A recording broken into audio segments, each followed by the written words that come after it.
Hey Girl Scouts, thanks for tuning in.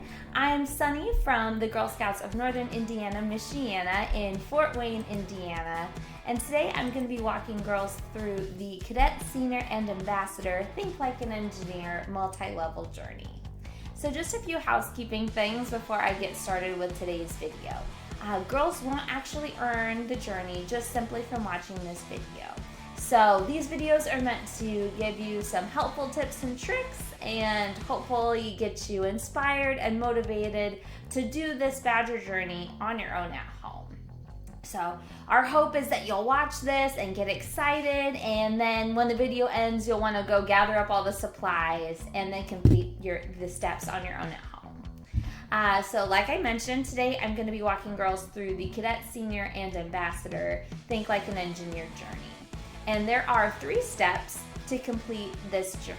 And those include find out how engineers use design thinking to solve problems, do 3 design thinking activities, and these include design and build a can holder that isn't harmful to animals, design and build a kinetic sculpture, and design and build an assistive device.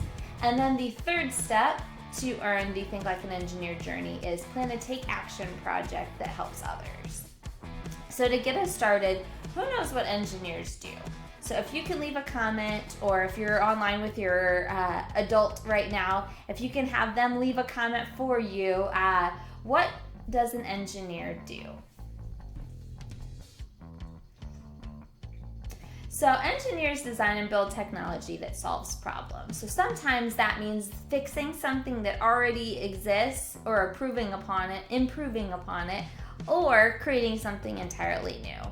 So a fun example of something that's an improved technology are cell phones. So when I was a kid, or when I was in middle school and high school, we had a landline. So we had one phone in our house that lived in the kitchen. So when we wanted to make a phone call to our friends, we used the same phone, and it had a long cord on it. I think we got a cordless phone at one point too, but then you'd have to make sure that was charged.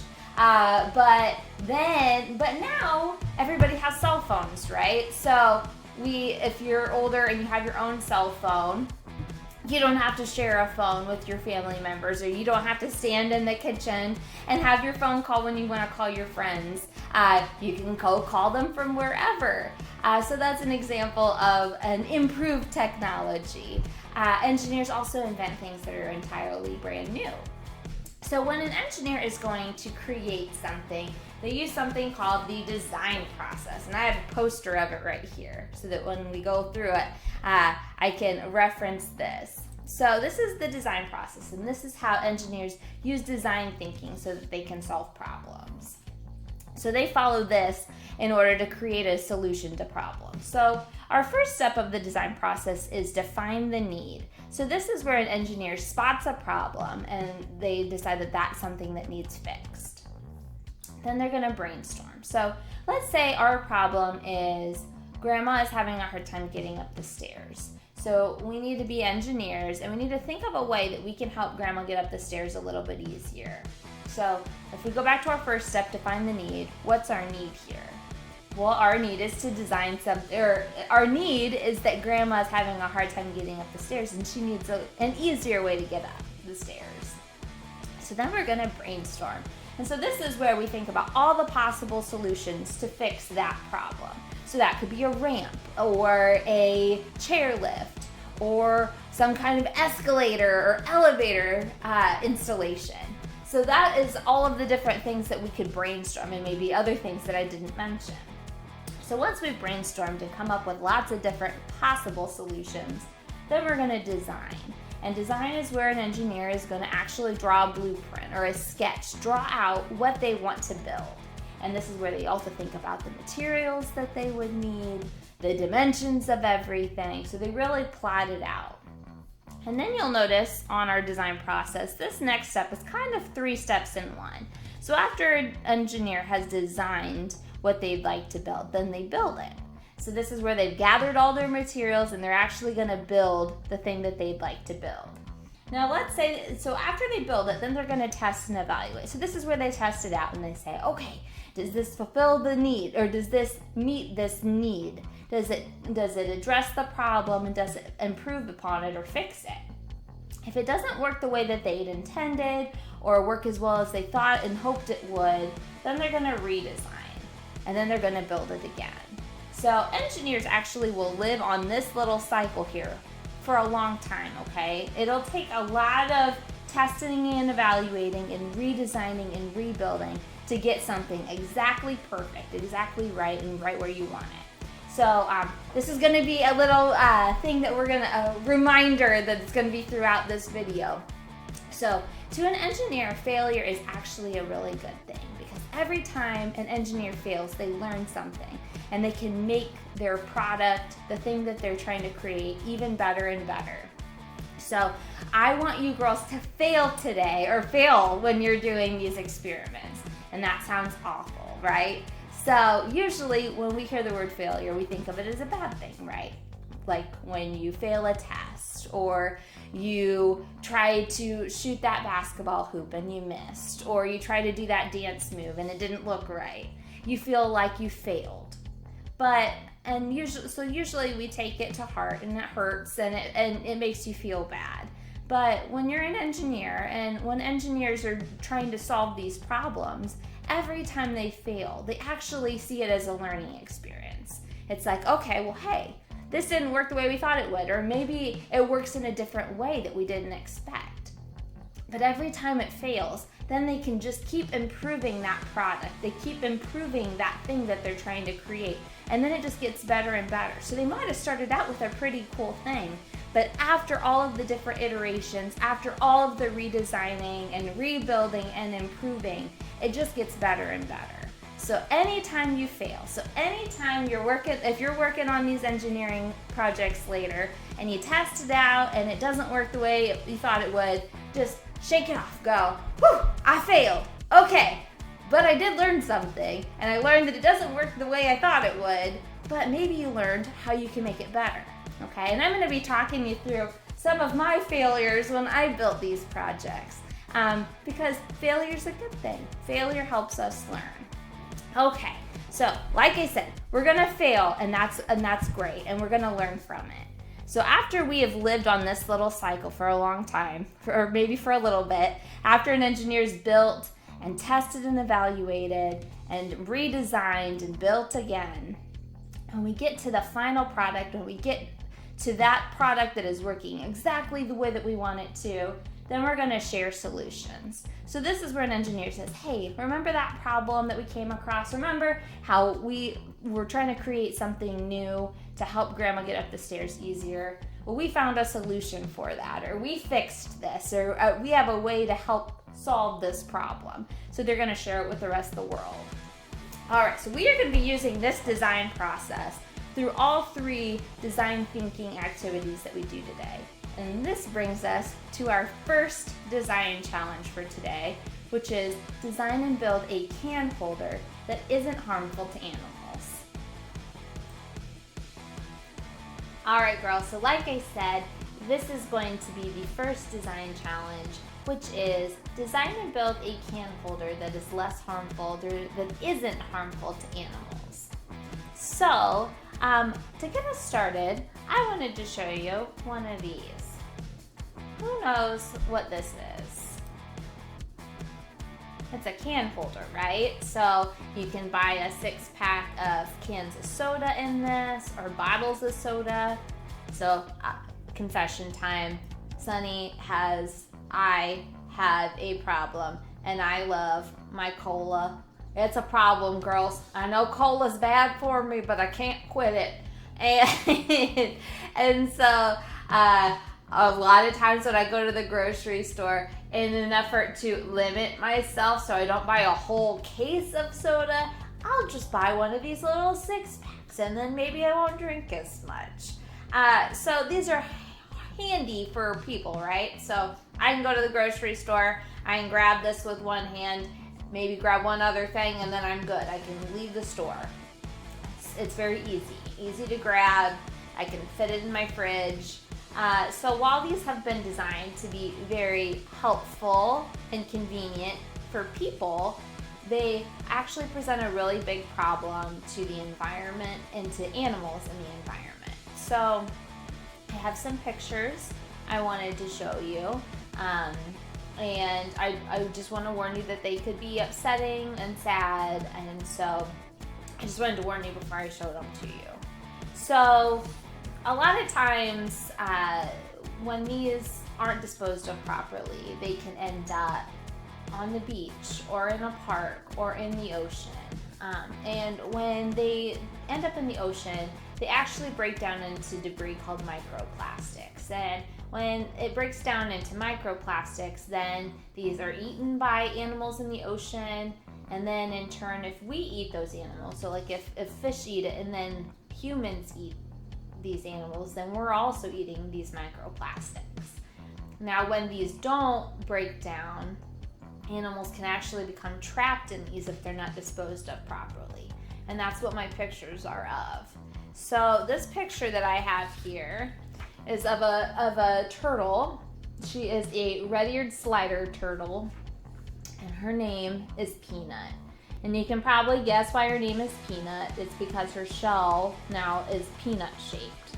So Peanut was found in Missouri, and when she was a very young turtle, obviously before she was found, when she was a very young turtle, she got stuck in one of these plastic soda rings. And it looks eerily similar to the one I've got here, doesn't it?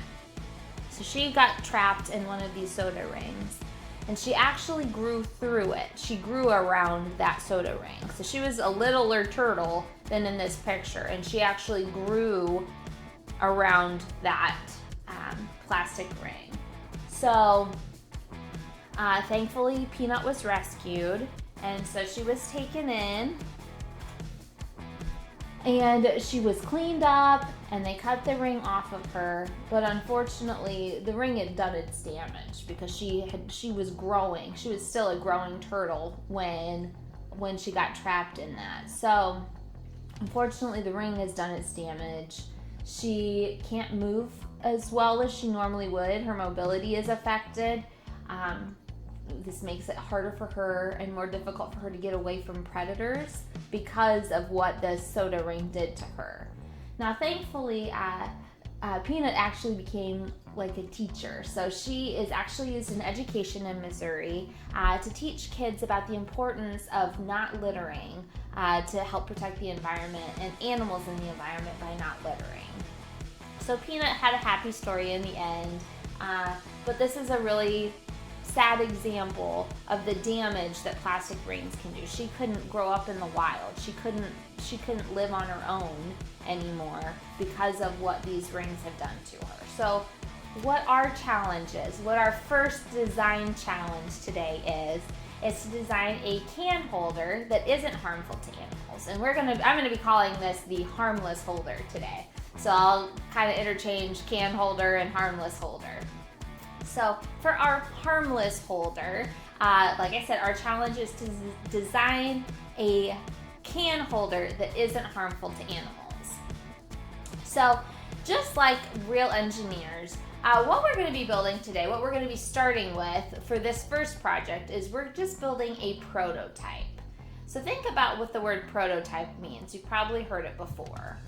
So a prototype is a quick way to show an idea to others or just to try something out. So it can be something simple like just a drawing, or it can be built out of everyday materials. So the materials that I'm using are just going to be materials that you could find in your house, recyclables and stuff from my junk drawer or craft drawer.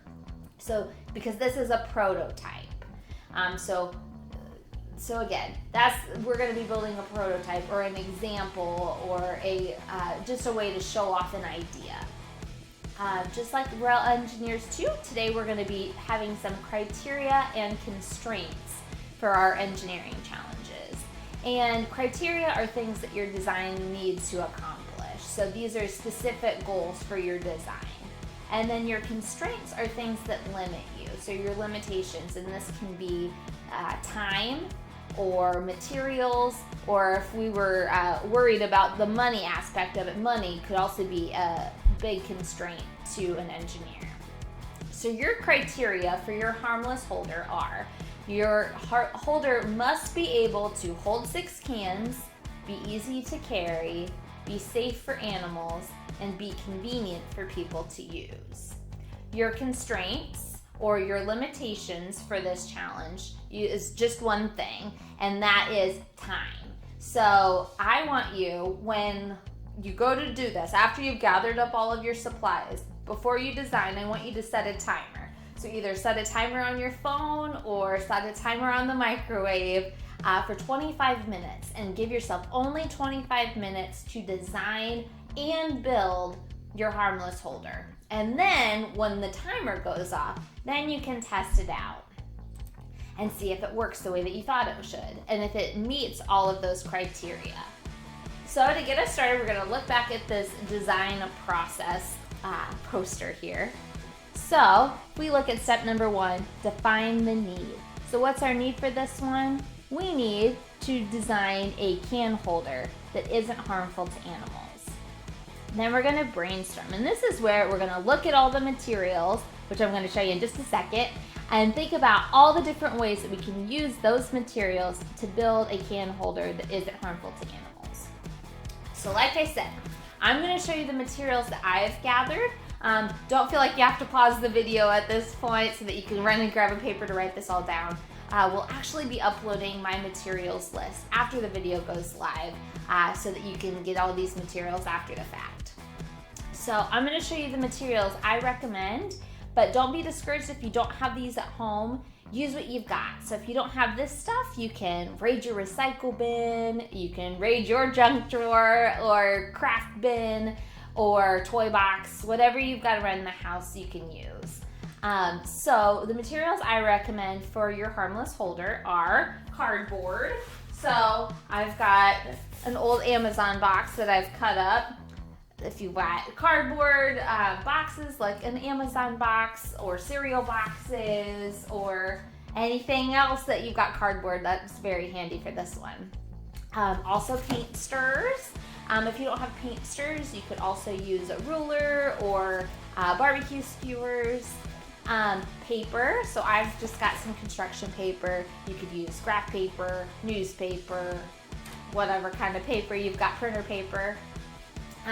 Also some string, some rubber bands, some scissors, some duct tape, also a paper and pencil for your blueprints. And then you'll also need 6 cans. So you need 6 cans to test and make sure that your holder can hold 6 cans.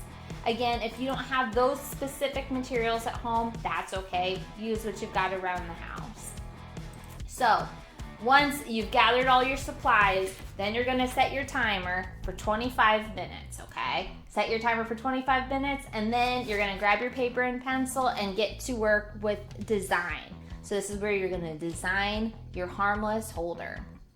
And then you're gonna build it. So once you've designed it, once you've mapped out what materials you're gonna use for what, you're gonna build it. Real quick, you might have noticed I showed you materials that I had laying around my house, right? So I showed you cardboard, I showed you paint stirrers, duct tape, okay? And you might think about these materials and you're looking at them and going, now, the design challenge is to create a harmless holder, something that's not harmful to animals. How are we gonna do that out of duct tape and rubber bands and cardboard? Because if that falls in the ocean, that's not good for animals, right? And if you were thinking that, or now you're thinking that because I'm saying this, you would be absolutely right. But remember, we're building a prototype. So this is just an example of what we could be building. So I just want you to think about the design of it. I just want you to think about something that's less harmful to build than these plastic rings that an animal could get stuck in. And then maybe part of your design is just thinking about, okay, if I had any materials, if I had access to any other kinds of materials, what other things could I use for a soda holder, okay? So All right, back to our design process. So after we've designed and built, this is in 25 minutes, remember. You only have 25 minutes to design and build. Then we're gonna test and evaluate. If we test it out and it doesn't work the way that we thought it would, that's okay. Remember, failure's a good thing and we're gonna fail, and that's okay.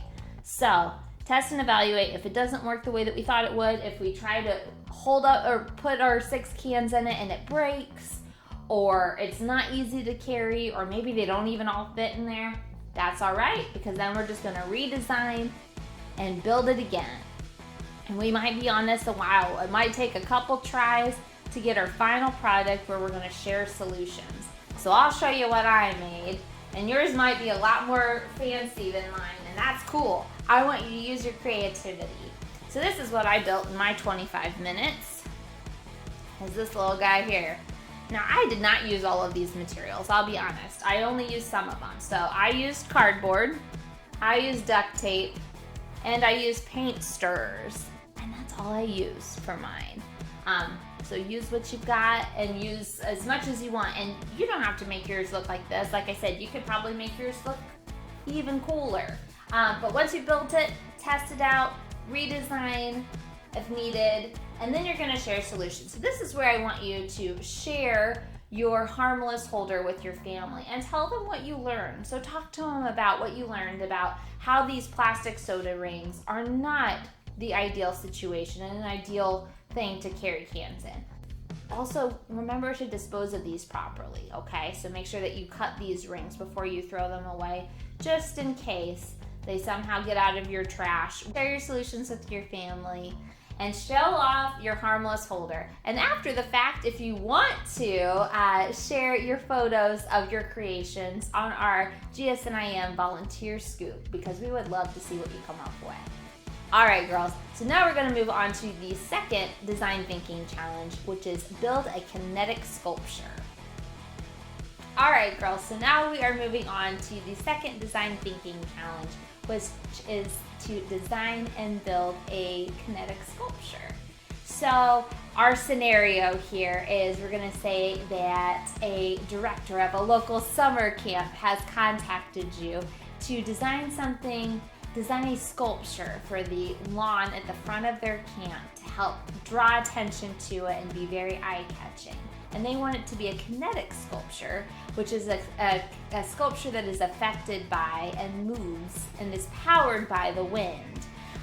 So I recommend when you go to do this, to build your sculpture, to get online and Google and YouTube a couple other examples of kinetic sculptures, because there's some really cool ones out here. I got this little sheet off of the volunteer toolkit, and these are just some examples around the world of different kinetic sculptures. I live in Fort Wayne, Indiana, and there's actually in our downtown area, there are some artists that have actually made some really neat kinetic sculptures that move in the wind. So those are really cool. This one here is called the Flamenco, and this is in Florida. And so it's near the ocean. So when it is affected by the wind, when it moves in the wind, it looks like a flamenco dancer, which is really neat.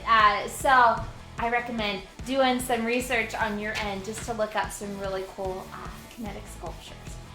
So like I said, that is our challenge for this one, is to design and build a kinetic sculpture. So something that's affected by the wind. You're once again going to have some criteria and constraints, just like you did with the first challenge. So your criteria, or the things that you have to have for your design, are: it must be at least 6 inches tall, your sculpture must have at least 2 parts that move in the wind, and it must be sturdy enough that it stands up in the wind and doesn't tip over. And once again, your one constraint for this challenge is time. So you will only have 25 minutes to design and build your sculpture. Then once the time is up, then you can test it out. So I have some recommended materials, once again, for your sculpture, but if you don't have these materials, feel free to use what you have around the house. Once again, you'll want some cardboard. You'll want some strips of paper, or maybe fabric, if you have fabric at home that you can cut into some strips.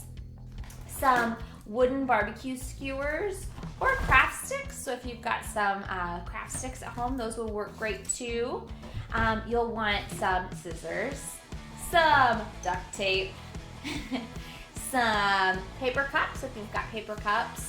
I recommend lightweight things because, again, we're trying to find things that will move in the wind or be affected by the wind. Maybe some ping pong balls, some string, some plastic spoons, or if you have other plastic silverware. If you have these at home, these would be really handy.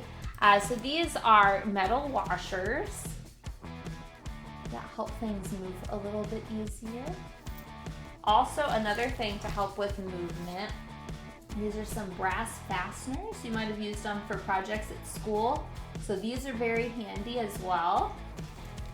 You will also want some decorating supplies. So some crayons, some markers, any other kind of supplies to make your sculpture really stand out and look cool. You'll also want a paper and pencil for your blueprints. You will need a ruler. So a ruler so that you can make sure that you're meeting the criteria. It needs to be 6 inches tall at least. It can be taller, but at least 6 inches tall. And then you also need access to wind. So you can either take it outside to test it out, or use a hair dryer if you have a hair dryer around your house, or a fan, any kind of other wind creating instrument. So, like I said, if you don't have these materials, that's okay. Use what you got around the house. So some things to think about as you start brainstorming. So if we go back to our design process worksheet, we've got define the need. So what was our need? We need to create an eye-catching kinetic sculpture that meets those criteria. So it needs to be 6 inches tall. It needs to have 2 parts, at least 2 different parts that are affected by the wind, and it needs to be able to stay standing and not get knocked over in the wind. Then you are going to brainstorm. So think about how you can use these materials or the materials that you have around the house to make a sculpture that's affected by the wind. And as you're brainstorming, some things that you should think about are how is your sculpture going to stand up? So how are you going to weigh it down in such a way or put your sculpture on a platform so that it doesn't tip over? How are you going to make it move in the wind? So think about what things you've seen outside on a windy day that are being very affected by the wind. What kind of shapes catch the wind? So think about how you can make your sculpture where it's going to have 2 moving parts and it's not going to get knocked over in the wind. So some tips for success: make sure you have a nice and strong base, like a sturdy base, and where you put your sculpture on your base is also going to determine if it gets tipped over or not in the wind. So if we're going to follow our design process once again, we're going to define our need. We've got our need, that's our kinetic sculpture. Then we're going to brainstorm. How are we going to use these materials to build a sculpture that moves in the wind? Then we're going to design. So you're going to use your paper and pencil, and this is where you're going to make your blueprints. Okay, so this is where you're going to draw out what your sculpture is going to look like. And remember, this is where you set your timer. So when you get to the design step, that's where you set your timer for 25 minutes. And you have 25 minutes to design your sculpture and to build it. When your timer goes off, then you're going to test and evaluate. So take it outside, whip out your hair dryer, see if your sculpture is affected by the wind. And it needs to have 2 different moving parts. Now, I will be honest with you. I was on this process for a long time when I made my kinetic sculpture over the weekend. So this is my sculpture, and it has gone through some iterations. So I tried to use some bright colors to make it bright, but I had this idea that I wanted it to spin, and so I attached lightweight things on it that I thought would spin. So originally I had these strips of paper, and I had strings, and I had attached some washers to the strings, because I noticed that my piece of cardboard at the top here was didn't want to lay right. And I basically just poked a hole through a piece of cardboard on this wooden skewer so it would stay on here. But some of the things that I learned when I was making my sculpture are, it wasn't spinning very well. So I put a little rubber band on here so that it wouldn't slide any further down on this wooden skewer. But then this rubber band was stopping it from spinning. So when I would take it outside, it wouldn't spin very well because friction was being created. It was getting stopped by that rubber band. So then I used these little washers. I can pull one off here. I attached little washers on there so that helped them spin, okay? So these were all things that I had to keep learning. I also learned I needed something to catch the wind a little bit better than just my paper and my strings. Because while I had this up here, I didn't have the spoons on it originally. But then I was like, what's something that'll cup the wind? Well, these spoons will help. So I am gonna test it out right in front of you here, just by blowing on it as opposed to turning on my hairdryer, which is really loud and I don't want to deafen everybody. All right. So see, this works, but I recommend testing it with something a little bit stronger than just your breath because, again, we also want to make sure that it stays standing in the wind. So take it outside, set it on your front porch, or turn your hairdryer or your fan on it and see if it stays standing, okay? Again, you might be on your process here for a few minutes where you have to test and evaluate and redesign and rebuild, but that's okay. Failure's a good thing. I failed a lot of times when I was building this. I couldn't get it to do the things that I wanted it to do. There's still improvements I could make to this sculpture. But keep adding to it, keep redesigning and rebuilding until you get it so that there are two moving parts, it can stay standing in the wind, and it's at least 6 inches tall. All right, girls, so that is the Kinetic sculpture, which is your second design challenge. Now we're gonna move on to the third design challenge, which is to design and build an assistive device. All right, girls, so now we are on to the third design thinking challenge for the Think Like an Engineer journey, which is to design and build an assistive device. So for this challenge, we're gonna be thinking about someone who is elderly. So kind of like my example earlier about grandma having a hard time getting up the stairs. So elderly people sometimes have a harder time getting around. So it's a little harder for them to move around than when they were younger. Harder for them to reach things that are up high, to bend down and get things, to get up off of furniture. It's just a little bit harder for them to move around. So there is assistive technology that engineers have created to help them with these things, such as wheelchairs and canes. Hearing aids is an example of an assistive technology that helps older people live more independently and so that they can live their lives just like they used to, just with a little bit of assistance. So we are going to be making an assistive device to help someone pick something up off the floor and off of a high shelf without having to get up.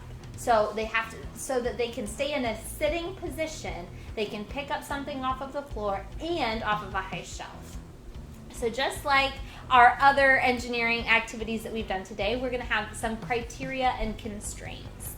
So your criteria for your assistive device are that your device must be able to pick a ping pong ball up off of the floor. It must be able to grab a cup off of a high shelf. It must be comfortable for the user. It must be easy to carry and comfortable and convenient for the user to use. And the user must be able to remain seated while using this device. They shouldn't have to bend down or move their legs or anything. They should be able to stay in a sitting position and pick up the item off the floor and off of the high shelf. So, and then just like the first two challenges, your one constraint for this one is that you only have 25 minutes to design and build. So we're gonna whip out our handy design process worksheet one more time. So step number 1, define the need. What's our need for this? We need to design an assistive device that can pick up a ping pong ball off of the floor and pick up a cup off of a high shelf from a sitting position. Then we're going to brainstorm. So this is where I'm going to show you the materials, and then we're going to talk about things that we can brainstorm. So the materials I recommend for your assistive device are some felt, some barbecue skewers, or some paint stirrers. Again, if you don't have these, you could also use rulers, some duct tape, some string, some brass fasteners. Remember these little twisty goobers. Some Play-Doh, cardboard, scissors, rubber bands, and paper cups. I also recommend, and then in addition to the materials that you'll need for your actual device, you will also need, I'm recommending plastic cups for testing what you can grab off of a shelf. Don't use paper, or don't use glasses, because if you're testing it out and it doesn't work the way you think it will on your first go around, you don't want to break anything. And then you'll also need a ping pong ball or another lightweight little ball that you can put on the floor to test picking up something off the floor. And finally, you'll also need a paper and pencil for your blueprints. All right. Once again, we're gonna be uploading my materials list after this video is over. And if you don't have all these supplies, don't fret, and you can use what you've got around the house. So once again, we're gonna reiterate our design process. So once we've got our materials figured out, we're gonna brainstorm what kinds of things we can use, how we can use these materials to build an assistive device. Then we're gonna design. So remember, this is where we set our timer. This is where we set our timer for 25 minutes, and that's our time to design and build our assistive device.